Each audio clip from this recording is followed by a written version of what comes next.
ഇപ്പം ഏകദേശം എത്ര വർഷമായി കാണും ഇവിടെ? അന്ന് ബിസിനസ് സ്റ്റാർട്ട് ചെയ്തത് ഏതാണ്ട് 84 സ്വന്തമായിട്ട് സ്റ്റാർട്ട് ചെയ്തത്. അതിനുശേഷം പിന്നെ ഒരുപാട് വീട്ടിൽ ജോലികളൊക്കെ ഉണ്ടായിരുന്നു. പിന്നെ ആ സമയത്ത് ഈ ഗൾഫുകാരുടെ ഗൾഫിൽ പോയ ഒരു സമയമായിരുന്നു ആൾക്കാർ. എല്ലാവരും ഗൾഫിലേക്ക് പോകാനായിട്ട് 83, 84 എന്നൊക്കെ പറഞ്ഞാൽ ഗൾഫുകാരുടെ ഒരു കാലഘട്ടമായിരുന്നു. അപ്പോൾ അവരെല്ലാം ഒരുപാട് വീടുകൾ വാങ്ങിക്കുക, ഫ്ലാറ്റുകൾ വാങ്ങിക്കുകയോ ചെയ്തിരുന്നു എവിടെ, ഈ ഏരിയകളിലെല്ലാം. അപ്പോൾ അങ്ങനെയാണ് ഫ്ലാറ്റിൻ്റെ വില പിന്നെ കൂടി തുടങ്ങിയത്. അതോടനുബന്ധിച്ച് വീടുകൾ വർക്കും കൂടി തുടങ്ങി, പല പല മോഡലുകളായി. പിന്നെ അവർ അവിടെ ഗൾഫിൽ കണ്ടിട്ടുള്ള സ്ഥലങ്ങളൊക്കെയുള്ള പല പല ഫർണിച്ചർ മോഡലുണ്ടല്ലോ, അതെല്ലാം ഇവിടെ വന്നപ്പോൾ അതും കൂടെ നമുക്ക് ഒരു എന്താ പറയുക, ഒരു കൂടുതൽ പഠിക്കാനായിട്ടും അങ്ങനെയുള്ള. അപ്പോൾ എനിക്ക് തോന്നുന്നത് ഈ ഗൾഫുകാർ വന്നിട്ട് പുതിയ പുതിയ മോഡൽസ് ഒക്കെ പറയുമ്പോഴത്തേക്ക് പഴയ മോഡലിൽ നിന്നും പുതിയതിലേക്ക് ആ ട്രെൻഡിനനുസരിച്ചിട്ട് മാറേണ്ടി വന്നില്ലേ? അപ്പോൾ അങ്ങനെ ഒരു മാറാനുള്ള ബുദ്ധിമുട്ടൊന്നും ഉണ്ടായില്ല? അന്നായാലും ജോലിക്കാരും ഉണ്ടായിരുന്നു, ആ സമയത്ത് അതിനെപ്പറ്റി ജോലിക്കാരുണ്ടായിരുന്നു. ഗൾഫിൽ നിന്ന് മടങ്ങി വന്ന ആൾക്കാരും അങ്ങനെയുള്ള ജോലിക്കാരുണ്ടായതുകൊണ്ട് പിന്നെ അങ്ങനെയുള്ള ബുദ്ധിമുട്ടായിരുന്നില്ല. അപ്പോൾ പുതിയ അവരുടെ ഡിസൈനിലേക്ക് ചെയ്ത് കൊടുക്കാനുള്ള. പിന്നെ ഇവിടെ ഈ പറഞ്ഞ മാതിരി പെയിന്റിംഗ് എന്ന് പറഞ്ഞാൽ തന്നെ പെയിന്റിങ്ങിന്റെ പല ടൈപ്പ് പെയിന്റിംഗ് ഉണ്ടല്ലോ. ഈ ഓർഡിനറി പെയിൻറ്റിംഗ് ഉണ്ട്, പിന്നെ ടെക്സ്റ്റർ പെയിൻറ്റുകളുണ്ട്, മറ്റേ പല പല ടൈപ്പ് പെയിൻറ്റുകളുണ്ട്. അതിൻ്റെ എല്ലാം വരുന്നതെല്ലാം പുറത്തുനിന്നുള്ള ഒരു ഇതാണത്, അല്ലാതെ ഇവിടുത്തെ അതെല്ലാം വരുന്നത്. അത് നല്ല കമ്പനിക്കാരുടെ പെയിൻ്റൊക്കെ വന്നിരുന്നതെല്ലാം പുറത്തുനിന്നായിരുന്നു. അപ്പോൾ അത് ചെയ്യാൻ പറ്റിയ ജോലിക്കാർ നമ്മൾ ആ ഫീൽഡിൽ മലയാളികൾ വളരെ കുറവായിരുന്നു. അതെല്ലാം ഇവിടുത്തെ ആളുകളായിരുന്നു. ഈ ഉള്ള ജോലിക്കാരിൽ ആൾക്കാരാണോ? പണ്ട് കുറച്ച് കാർപ്പൻറ്ററൊക്കെ ഉണ്ടായിരുന്നു, എല്ലാം നമ്മുടെ മലയാളികളായിരുന്നു. ഇപ്പം എല്ലാം ഇവിടുത്തെ ആൾക്കാരാണ്. ജോലിക്കാര് എങ്ങനെയാണ് ഇവിടെ? ജോലിക്കാർ നമ്മുടെ ആളുകളെ കിട്ടാൻ വലിയ പാടാണ് ഇപ്പോൾ. പക്ഷേ ഇവിടുത്തെ ജോലിക്കാർ ഇപ്പോഴും നല്ല ആൾക്കാർ തന്നെയാണ്. പ്രത്യേകിച്ച് നാട്ടിലെ ആൾക്കാരായിട്ട് കമ്പയർ ചെയ്യുമ്പോഴത്തേക്ക് നാട്ടിലെ ആൾക്കാരെന്താ പറയുമോ, അവർക്ക് കുഴപ്പമൊന്നുമില്ല. പക്ഷേ നമുക്ക് ഇപ്പോൾ ചേർന്ന് പോകാൻ വലിയ പാടാണ് ഇപ്പോൾ. UP ബീഹാറിലെ ആൾക്കാരാണെങ്കിൽ ഇപ്പോൾ വലിയ ബുദ്ധിമുട്ടൊന്നുമില്ല. നമ്മൾ അവരെ പറയുന്ന പറഞ്ഞതോളം അവർക്ക് ക്ഷമയുണ്ട്, ഒരു ബഹുമാനമുണ്ട്. മറ്റേ അത്ര കുറച്ച് കുറവാണ്. അത് കുഴപ്പമൊന്നുമില്ല. നമ്മുടെ ബിസിനസ്സിന് കുഴപ്പമുണ്ടായിട്ടില്ല. നമ്മളോടുള്ള സ്നേഹത്തിലാണ്. ഇപ്പോഴും മലയാളികളുടെ വർക്ക് കുറച്ച് കുറവാണ്. കൂടുതലും വർക്ക് നടക്കുന്നതെല്ലാം ഈ മറ്റുള്ള സ്റ്റേറ്റിലെ ആൾക്കാരുടെ. എന്തുകൊണ്ടാണ് അത് മലയാളികളുടെ വർക്ക്? മലയാളികൾക്ക് എന്തോ അത് അങ്ങനെയാണ്. എല്ലാവരും ഇപ്പോഴും ഇപ്പോൾ ബോംബെ താമസിക്കുന്നവർക്കും ഇപ്പം എല്ലാം കഴിഞ്ഞ് നാട്ടിൽ പോയി സെറ്റിൽ ചെയ്യണം. ഇപ്പം ഗൾഫിലുള്ളവർക്ക് ഒരു ഇതുണ്ടല്ലോ, നമ്മൾ അവിടെ അധികം ചിലവാക്കില്ല. കാരണം എന്താണ്, തിരിച്ച് നാട്ടിൽ കൊണ്ടുപോയി പിന്നെ പൈസ ഇത് ഇൻവെസ്റ്റ് ചെയ്യണം എന്നുള്ള ഒരു ഇതുള്ളത് കൊണ്ട് നമ്മൾ അവിടെ അതേപോലെ ബോംബെയിലും ഉണ്ടോ? ഇവിടെ സെറ്റിൽ ചെയ്തവർ പോലും ചിലവാക്കാതെ ഇനി നാട്ടിൽ ഞാൻ ആ പൈസ നാട്ടിൽ പോയിട്ട് വേറെ എക്സ്ട്രാ ഫ്ലാറ്റോ അല്ലെങ്കിൽ വീടോ പണിതിട്ട് പണം മുന്നോട്ട് ചിലവാക്കും. അങ്ങനെയുള്ളവരാണ്. പിന്നെ അവർ പറഞ്ഞ് മടങ്ങി ഇങ്ങോട്ട് പോരും, എന്നാലും തിരിച്ചു വരും. കാരണം അവിടുത്തെ ലൈഫ് വ്യത്യാസമുണ്ട്, ഇവിടെ യൂസ്ഡ് ആയവരല്ലേ, അതുകൊണ്ടാണ്. അപ്പോൾ അതുകൊണ്ട് ഇവിടുന്ന് പിന്നെ ഫർണിച്ചറെല്ലാം പണിത് നാട്ടിലോട്ട് കൊണ്ടുപോകുന്ന ആൾക്കാരുമുണ്ട്. ഫ്ലാറ്റുകളിലൊക്കെ വേണ്ടതാണല്ലോ ലോറിയിൽ കയറ്റി പോകുന്നുണ്ട്. പക്ഷേ എന്നാലും ഇവിടെ എനിക്ക് മലയാളിയേക്കാൾ കൂടുതൽ വർക്ക് മറ്റുള്ള സ്റ്റേറ്റിലെ ആൾക്കാരുടെയാണ് കിട്ടുന്നത്. അപ്പോൾ ഒരു തരത്തിൽ പറഞ്ഞു കഴിഞ്ഞാൽ സ്പെൻഡ് ചെയ്യുന്നത് നമ്മളെ ആൾക്കാരെക്കാട്ടിയും കൂടുതൽ മറ്റുള്ള ആൾക്കാരാണ്. അത് എപ്പോഴും പണ്ട് മൂലം അങ്ങനെ തന്നെയാണ്. കാരണം ഇവിടുത്തെ പൈസ അവരെ കയ്യിലാണല്ലോ കൂടുതൽ, പൈസയും എല്ലാം കൂടുതലാണ്. അങ്ങനെ കിട്ടുന്ന പണം മുഴുവൻ അവരെ കയ്യിലാണല്ലോ. പക്ഷെ നമ്മുടെ നാട്ടിലും, പക്ഷെ നാട്ടിൽ വന്നു കഴിഞ്ഞാൽ നാട്ടിലധികം സ്പെൻഡ് ചെയ്യുന്ന മലയാളികൾ ഏറ്റവും കൂടുതൽ സ്പെൻഡ് ചെയ്യുന്നത് സ്വന്തം നാട്ടിലെ അവർ സ്പെൻഡ് ചെയ്യാനായിട്ട് തയ്യാറാവുന്നുണ്ട്. എത്രയൊക്കെ സ്ഥലത്ത് പോയി സെറ്റിൽ ചെയ്താലും അവർക്ക് ഈ സ്പെൻഡിങ്ങിന്റെ ഒരു ഇത് വരുമ്പോഴത്തേക്കും സ്വന്തം നാട്ടിൽ മാത്രമേ അവർ ചെയ്യാറുള്ളൂ.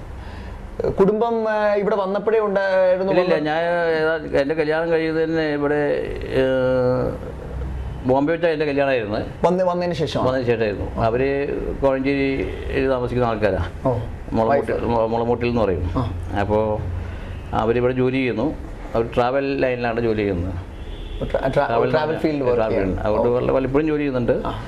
പിന്നെ ഒരു മകളുണ്ട്, ഡെന്റിസ്റ്റാണ്. അവൾ കല്യാണം കഴിഞ്ഞപ്പോൾ മകൻ engineering, final engineering, computer engineering ആണ്. ഇവിടെ അടുത്ത് തന്നെ പഠിക്കുന്നത്.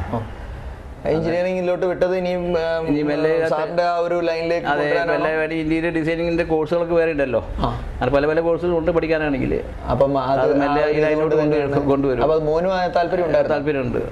ഇപ്പൊ കമ്പ്യൂട്ടറിൽ ആ സമയത്ത് ഇവിടെ അടുത്ത കോളേജാണ്. രണ്ടാമത് പുള്ളിക്ക് ആദ്യം അതിന് താല്പര്യമായിരുന്നു. അപ്പോഴും പഠിച്ചു വരാൻ പറഞ്ഞു. പഠിച്ചു കഴിയട്ടെ, എങ്ങനെ വേണ്ടി തിരിക്കാമല്ലോ. തീർച്ചയായിട്ടും അവര് പഠിച്ചു വന്നു കഴിയുമ്പോൾ അവരുടെ ഇൻട്രസ്റ്റിൽ വിടുക എന്നുള്ളത് അങ്ങനെയൊക്കെയാണ്. പിന്നെ ഇവിടെ ഇപ്പം പറഞ്ഞല്ലോ, അളിയൻ ഫാമിലി ഉള്ള അളിയന്റെ പെങ്ങളും അളിയനും ഉള്ളപ്പോഴാണ് വന്നത്. അവരിപ്പോഴും അവരിവിടെ തന്നെയുണ്ട്. അവന് 2 കുട്ടികൾ കല്യാണം കഴിഞ്ഞു. പിന്നെ എൻ്റെ ബ്രദറുണ്ട്, വേറെ ഒരാള്, 2 ബ്രദേഴ്സ് ഉണ്ട് ഇവിടെ. അവർ രണ്ടും ഈ ബിസിനസ് തന്നെയാണ്. ഇവരടുത്ത് തന്നെ താമസിക്കുന്നതൊക്കെ. ഇതൊരു കോമ്പറ്റീഷൻ ഉള്ള ബിസിനസ് ആണോ? അങ്ങനെയില്ല, ഇവിടെ ബോംബെയിൽ അത്ര വലിയ പ്രശ്നമില്ല തന്നെ. കാരണം ഇവിടെ ഇങ്ങനെ ഒരുപാട് ഫ്ലാറ്റ് പണിതുകൊണ്ടിരിക്കല്ലേ, വർക്കിന് കുറവില്ല ഇവിടെ.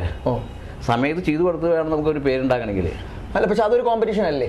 അല്ല, അതങ്ങനെ ഇതുവരെ അനുഭവപ്പെട്ടിട്ടില്ല. കാരണം എന്താ പറയുക, ഇവിടെ അത്രയും ഫ്ലാറ്റുകൾ ഉണ്ടല്ലോ ഇവിടെ.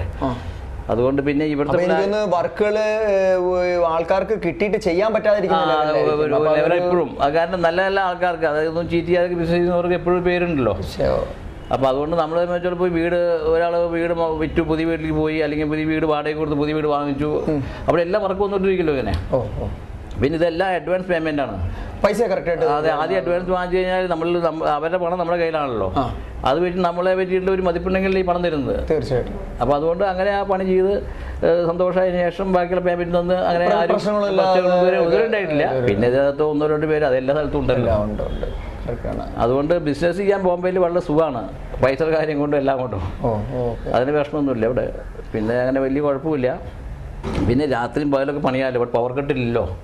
ഇവിടെ പവർ കട്ട് പ്രശ്നം ഒരിക്കലും ഇല്ല. എത്ര വേണേ എന്ത് ചെയ്താലും AC രാത്രി വേണമെങ്കിൽ 10 മണിക്കും പണിയാം. അങ്ങനെയുള്ള ബുദ്ധിമുട്ടൊന്നും ഇവിടെ ഇല്ല. അതൊരു നല്ലൊരു കാര്യം. അപ്പോൾ നമുക്ക് വർക്ക് അരമണിക്കൂർ ലേറ്റ് ആയി, ഞാൻ പണി നാട്ടിൽ പറഞ്ഞ പോലെ സമയമായിരിക്കും ഞാൻ പോവാൻ അങ്ങനെ പറയില്ല, പണി തീർത്തവർ പോവുള്ളൂ. പിന്നെ ഞായറാഴ്ച പണിയാൻ വരും.